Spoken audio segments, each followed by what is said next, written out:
네, 그렇습니다. 논란은 지난해 8월에 시작이 됐는데요. 한 매체 기사에서부터 시작이 됐습니다. 1990년대 걸그룹 출신 연예인이 서울 광진구 한 호텔 카지노에서 지인 2명에게 도박 자금 명목으로 각각 3억 5천만 원과 2억 5천만 원을 빌리고 갚지 않아 사기 혐의로 고소를 당했다라는 굉장히 충격적인 내용이었죠. 그때 한참 사람들이 이렇게 댓글로 이 90년대 걸그룹 출신 이 여자 가수가 누군지 계속 이렇게 댓글로 서로 뭐라고 추측을 많이 했었었죠. 네. 기사가 난 다음에 신분이 꽤 빨리 밝혀졌거든요. 네. 서울 광진구 한 호텔 카지노에서 도박을 했다고 그랬잖아요.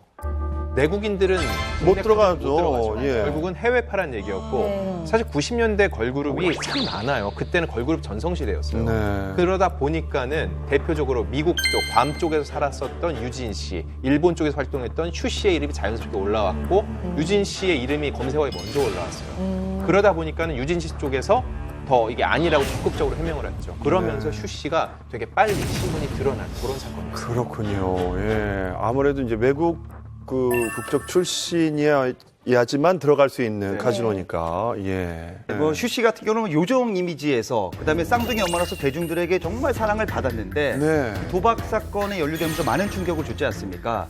그리고 지난 12월 31일 두 번째 별거설에 이제 논란에 휩싸이게 되죠. 슈 씨는 2010년에 농구 선수 임효성 씨와 결혼을 했는데 같은 해에 또 아들을 출산을 했어요. 그리고 2013년도에 너무너무 귀여운 쌍둥이 딸들을 얻었죠. 그래서 너무 예쁜 아이들과 그 듬직한 남편, 늘 밝고 화목한 가정으로 참 많은 사람들의 부러움을 샀었는데 하지만 이 도박 사건 이후에 한 차례 남편과 별거설이 돌았습니다. 하지만 남편 임 씨는 돈보다 사람이 먼저다라고 이야기를 하면서 슈 씨를 감쌌고 별거는 절대 아니다라고 부인을 한 상태였죠. 네, 저도 뭐 SAS 팬이고 네. 또 육아 예능 또 되게 즐겨봤었는데 너무 안타깝고 궁금한 게 이제 그때 해외 도박 사건은 마무리가 잘 된 건지. 네. 이게 좀 애매한 게요. 검찰이 일단 슈에게 사기와 국내 도박죄에 대해서는 무혐의를 내렸어요. 근데 상습 도박죄 혐의로는 불구속 기소를 했거든요. 그러니까 빌린 돈을 갚지 않은 것과 국내 도박에 있어서는 무혐의 처분을 했는데 해외에서 상습적으로 도박을 한 것에 대해서는 죄를 묻겠다라는 것이죠.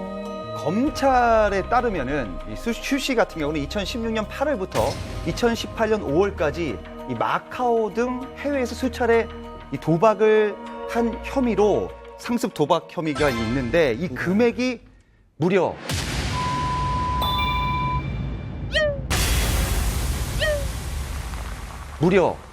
7억 9천만 원에 달한다고 합니다. 거의 그 8억 원에 가까운 금액인데 이 금액 좀 어마어마한 것 같아요. 근데 제가 알기로는 그 라스베가스나 마카오 같은 곳은 카지노가 합법이라고 알고 있는데 아닌가요? 근데 맞아요. 왜 처벌을 받는 건지. 유흥으로 즐기는 건 문제가 되지 않습니다. 네. 여기에 총 3가지 법이 적용이 돼요. 첫 번째가 이제 형법에 의해서 보면은요. 도박을 하면은 처벌을 받을 수 있는데 일시오락 정도는 처벌하지 않아요. 네. 그런데 상습성이 더해졌다. 규모가 커지고 이게 7억 9천을 한 번에 찍은 게 아니라 누적이거든요. 이렇게 상습성이 있으면 형법으로 처벌을 받고 또 하나 중요한 거는 외환거래법 위반입니다. 맞아.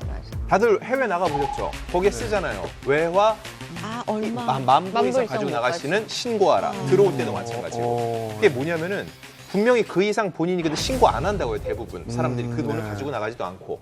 근데 나가서 쓴 돈은 수억 원이에요. 이 얘기는 뭐예요? 이 사람이 실제적으로는 더 많은 외환을 밀반출했을 의혹이 있다는 거죠. 그래서 도박죄에 걸린 사람들은 대부분 외환거래법 위반 혐의도 적용이 되고요. 수 씨가 사실은 너무 어려운 얘기를 했구나. 예. 아기 낳고 행복하게 사는 엄마의 모습을 보여줬었잖아요. 저도 아이 하나 키우면서도 가끔은 쌍둥이 나왔으면 어쩔 뻔했어. 너무 힘들었을 거인데 이런 얘기를 많이 하거든요. 그래서 안쓰럽기도 하고 안타깝기도 하고 그러네요. 그러면 슈 씨가 그 육아 스트레스 이런 것들도 혹시 뭐 이 도박에 빠진 이유가 될까요? 일단 네. 본인의 주장은 그래요. 일단 슈 씨가 한 다큐멘터리에 출연을 했을 때 육아로 스트레스가 많다라고 하면서 눈물을 흘렸었던 장면이 굉장히 화제가 됐었거든요. 그런데 마카오에서 이렇게 도박을 해서 자신이 이렇게 잘못을 했던 것이 육아 스트레스에 시달린 지쳤던 엄마의 단발성 실수라고 해명을 하기도 했습니다. 자, 뭐 일단 슈 씨가 뭐 실수하고 잘못을 했지만 그 다음 활동이 궁금한데 복귀가 가능할까요? 복귀를 한 연예인들은 자기만의 컨텐츠가 있는 사람들이에요. 그러니까 일을 정말 프로페셔널하게 잘 하고 있다가 불미스럽게 사생활이 불거진 것이지.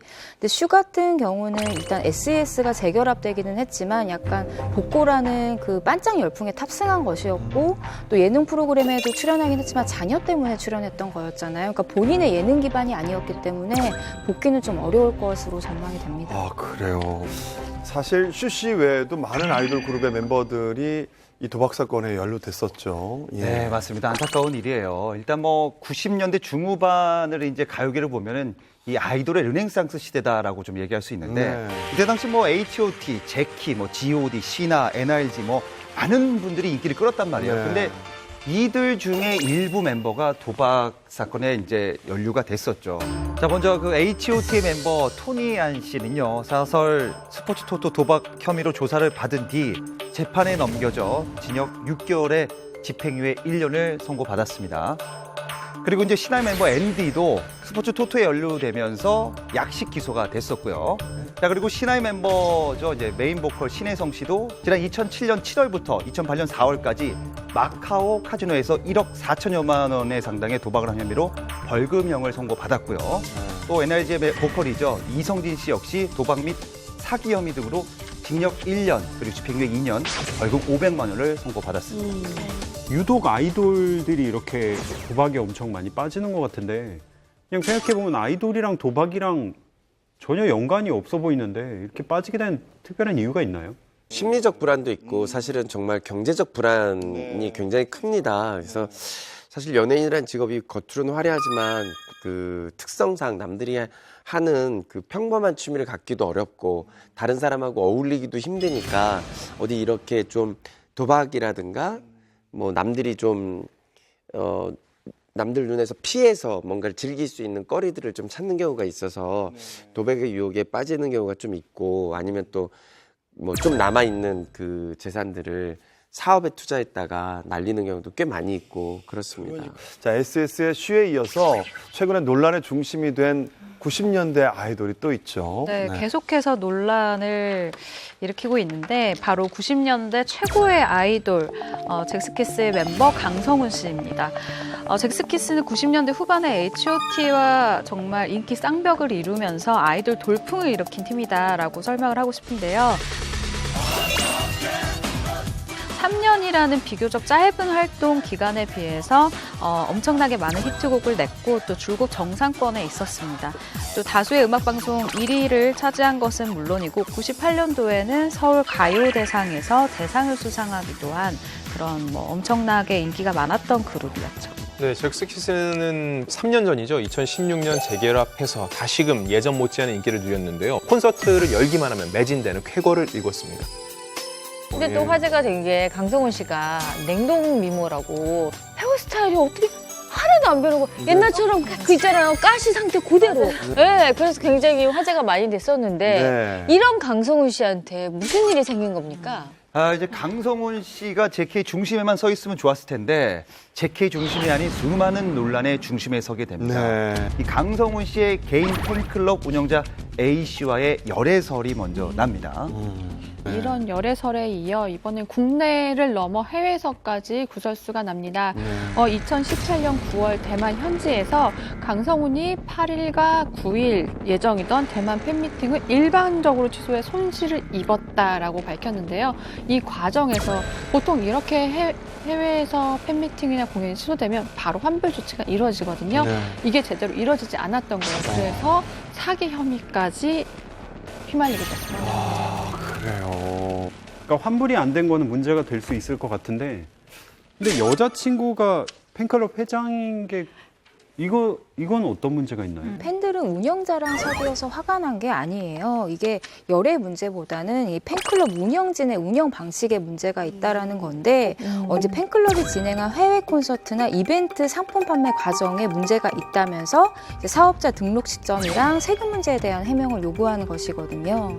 네, 특히 지난해 4월 같은 경우에는 이 팬클럽 측에서 강성훈의 데뷔 20주년 영상회를 하겠다라고 대대적으로 공고를 했었어요. 그리고 이 영상회를 통해서 얻어지는 수익금은 잭스키스의 이름으로 기부를 하겠다라고 얘기를 했거든요. 그러면서 모금을 진행을 했는데 이 모금된 금액을 기부를 한 게 아니라 모두 일단 사용을 했고 정산 내용이 불분명하다라고 팬클럽에서 지적을 하고 나섰습니다. 그래요. 이걸 예. 증거로요. 팬 70여 명이 지난 11월에 강성훈이랑 팬클럽 운영자를요. 사기와 횡령 혐의로 고소를 했어요.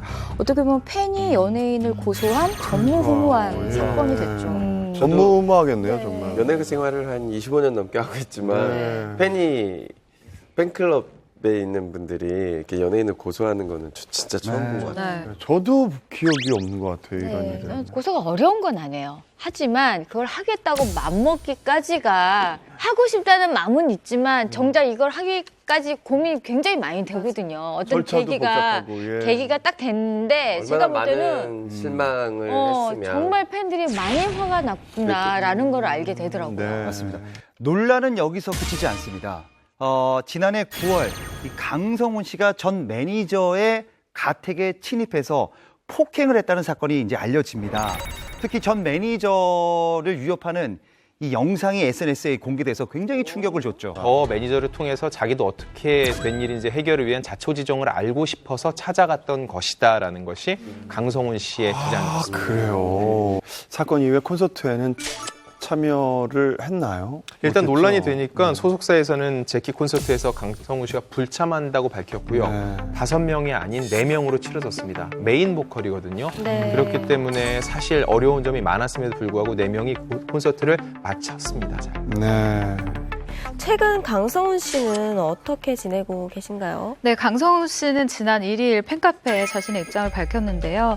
소속사와 합의하에 2018년 12월 31일자로 전속 계약을 해지하는 것으로 합의, 잭스키스로서의 모든 활동을 내려놓겠다라고 이야기를 했습니다. 잠정 중단, 그러니까 활동을 당분간 하지 않겠다라고 자신의 입으로 얘기를 한 건데 그가 활동을 하지 않겠다라고 해서 팬들의 화가 가라앉지는 않은 게 그 이후에도 계속해서 팬들이 그가 나왔던 방송에 대해 뭐 가처분 신청을 한다거나 뭐 여러 가지로 계속해서 뭐 방법을 찾아보고 있는 것 같습니다. 자, 다음 사건도 아이돌 그룹과 관련이 있다고요. 예, 남녀공학 출신의 배우 차주혁 씨가 출소 12일 만에 다시 마약을 투여해 경찰의 수사를 받고 있습니다. 아니 마약을 다시 한 것도 놀라운데 그것도 출소 12일 만에 했다는 게 말이 돼요? 도대체 어떤 사람입니까? 차주혁 씨를 좀 소개하자면 2010년도에 이제 한국에서 흔치 않았던 혼성 아이돌 그룹으로 데뷔한 남녀공학으로 데뷔를 합니다. 일단 이제 거기서 이 멤버 중 열혈강호라는 이름으로 활동했던 게 바로 차주혁 씨입니다. 네. 지난달 25일에 차주혁 씨가 새벽 4시쯤에 서울 서초구 소재의 한 아파트에서 큰 소리로 소란을 피웠습니다. 그래서 주민 그리고 경비원이 경찰에 신고한 사건이 벌어지게 된 거죠. 네, 출동한 경찰은 퇴거 불응으로 차주혁 씨를 현장에 체포했는데요. 이 과정에서 차주혁 씨가 경찰에게 과도한 욕설을 내뱉어서 모욕죄 혐의도 받고 있습니다. 그런데 이 이후에 더 놀라운 사실이 밝혀진 거죠? 경찰이 차주혁 씨를 조사하는 과정에서 일단 마약 투약 혐의에 대해서 시인을 받은 거죠. 그러니까 본인이 얘기를 한 거예요. 이후에 시약 검사를 했는데 역시나 양성 반응이 나왔습니다. 그 말인즉슨 결국 체포 당시에 그가 했었던 이 모든 행동, 그러니까 이 소란은 약에 취해서, 이 마약에 취해서 스스로를 제어하지 못한 채 벌인 행동이다라고 저희가 알 수가 있는 부분입니다. 특히 자신이 시인을 했대요. 그렇죠. 그 마약을 네, 했다고. 마약을 했다라고 인정을 했어요. 이 차주혁 씨 이번 논란이 처음이 아니지 않나요? 맞습니다. 이 데뷔 전에 미성년자 시절에 음주를 즐겼던 사진이 일단 공개가 되고 심지어는 일진설에 휘말리면서 결국 그룹을 탈퇴하게 됩니다. 이후에는 이제 열혈 광우가 아니라 차주혁이라는 본명으로 배우 활동을 시작을 했는데요. 2016년에 마약을 밀반출하려다가 현지 경찰에 적발돼서 한국 검찰에 송치가 됐고요. 그 다음에도 일이 줄줄이 있었습니다. 2017년 3월은 대마초 흡연 혐의, 2017년 4월은 마약 투약 및 매매 혐의, 그리고 한 달이 채 지나지도 않은 2017년 5월에는 음주운전으로 추가 기소됐고요. 그러다가 2017년 6월에 징역 1년 6월에 실형을 선고받고 법정 구속됐습니다. 네. 저는 근데 진짜 궁금한 게 있는데 간혹 연예인분들이 마약을 하셨다고 나오는 경우가 있잖아요. 근데 연예인분들은 밖에 다니는 것도 되게 흔치 않은 일인데 어떻게 마약을 어디서 구하는 거죠? 주변에 학부모 중에 뭐 물론 자기의 자식은 그렇지 않다고 하지만 해외 유학 보냈을 경우에 그런 마약이나 이런 거에 접할 확률이 굉장히 높대요. 그래서 해외 유학 그 아이들 일반인들도 많이 그런 데 노출이 돼 있다는 거죠. 해서도 안 되고 관심도 가져서도 안 되는데 뭐 계속해서 반복해서 이런 일이 나오니까 차주혁 씨가 반성을 어떻게 했나요? 예. 네, 2017년 9월에요. 항소심 공판에서 차주혁 씨가 눈물로 옵소를 한 적이 있어요. 스스로 사랑을 못 받았다는 생각을 하면서 마약에 의지하게 됐다. 앞으로 정직하게 살고 싶은 마음뿐이다. 죄를 지을 수 있는 환경을 애초에 멀리하도록 노력하겠다면서 정말 눈물을 펑펑 쏟았거든요. 근데 이러한 다짐이 물거품에 불과했던 것이죠. 자숙을 해야 되거든요. 그리고 SNS 같은 데다 이제 읍소하는 모습을 좀 많이 보여줘야 되는데 이 차주혁 씨는 이 기소 중임에도 불구하고 SNS 자기 일상을 공개합니다. 어떤 일상이냐면 한 클럽에서 자신이 디제잉하는 모습을 올려요. 그리고 유흥가에서 이제 술을 먹고 뭐 이런 모습도 사진을 거절을 합니다. 그래서 많은 이 대중들이 저건 악어의 눈물이다라고 지적을 하게 되는 거죠. 제 생각에는 연예인 생활이 문제가 아니라 지금 빨리 마약 중독 치료를 받으셔야 될 것 같아요. 맞아요.